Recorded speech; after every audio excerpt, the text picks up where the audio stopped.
بسم اللہ الرحمن الرحیم۔ ناظرین السلام علیکم، آپ دیکھ رہے ہیں CNN top news. CNN top news میں سب سے پہلے آزاد کشمیر میں لاک ڈاؤن، تمام کاروباری مراکز بند، تعلیمی ادارے بھی بند۔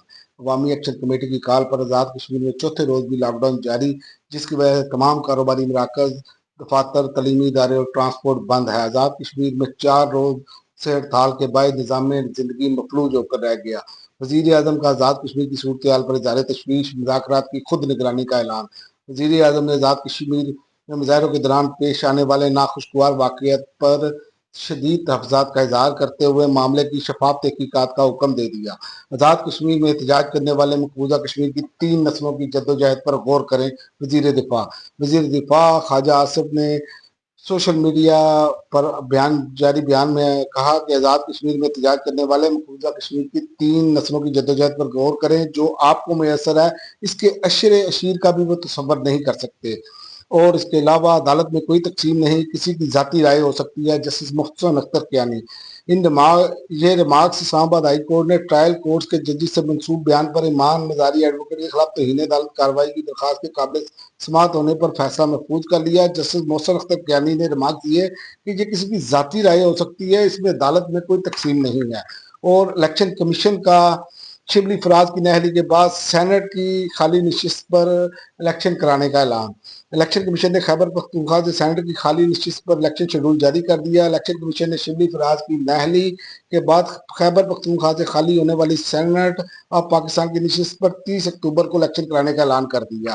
اور اس کے علاوہ عمران خان نے ٹویٹر پر اپنا بیان جاری کیا پاکستانیوں کے نام۔ انہوں نے کہا کہ میں اپنے پاکستانیوں کو یہ پیغام دینا چاہتا ہوں کہ پاکستان میں بنیادی اخلاقی اور عدالتی اقدار کی دھجیاں بکھیر دی گئی ہیں۔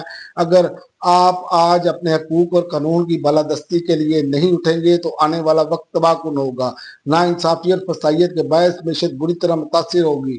پچھلے 3 سالوں میں 30 لاکھ سے زائد پاکستانی بیرون ملک جا چکے ہیں۔ موجودہ نااہل اور جعلی حکومت کی پالیسیوں نے معیشت کو آگے سے شدید نقصان پہنچایا ہے۔ ٹیکسٹائل ملیں اپنی برآمدات بند کر رہی ہیں، غریب عوام تیزی سے غربت کی لکیر کے نیچے جا رہی ہیں۔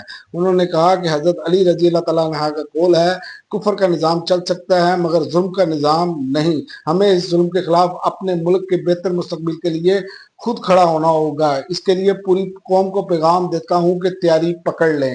اور اس کے علاوہ اسرائیلی فوج کا گلوبل سمود فلوٹیلا پر حملہ، 200 افراد گرفتار۔ اسرائیلی فوج نے غزہ امداد لے جانے والے گلوبل سمود فلوٹیلا پر حملہ کر کے سویڈن کی ماحولیاتی کارکن گریٹا اور پاکستان سے تعلق رکھنے والے سابق سینیٹر مشتاق احمد اور نیلسن منڈیلا کے پوتے سمیت 200 افراد کو گرفتار کر لیا۔ غزہ کی غیر قانونی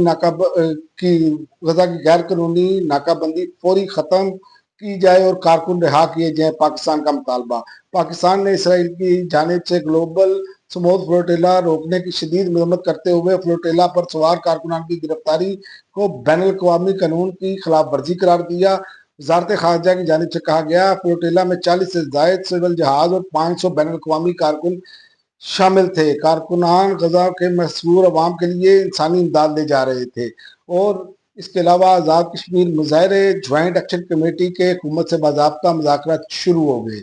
چین کا مستقبل تابناک جنگوں نہیں، معاشی ترقی کا سوچنا ہوگا، صدر مملکت آصف علی زرداری نے جدید زرعی ٹیکنالوجی میں تعاون کا فروغ کہا کہ جدید ٹیکنالوجی میں تعاون کا فروغ وقت کا تقاضا ہے۔ پانی کی بچت اور مؤثر استعمال کے لیے آب پاشی کے جدید طریقوں کو اپنانا ہوگا۔ اب تک کے لیے ناظرین اتنا ہی، اگلی ویڈیو تک اجازت دیں، اللہ حافظ۔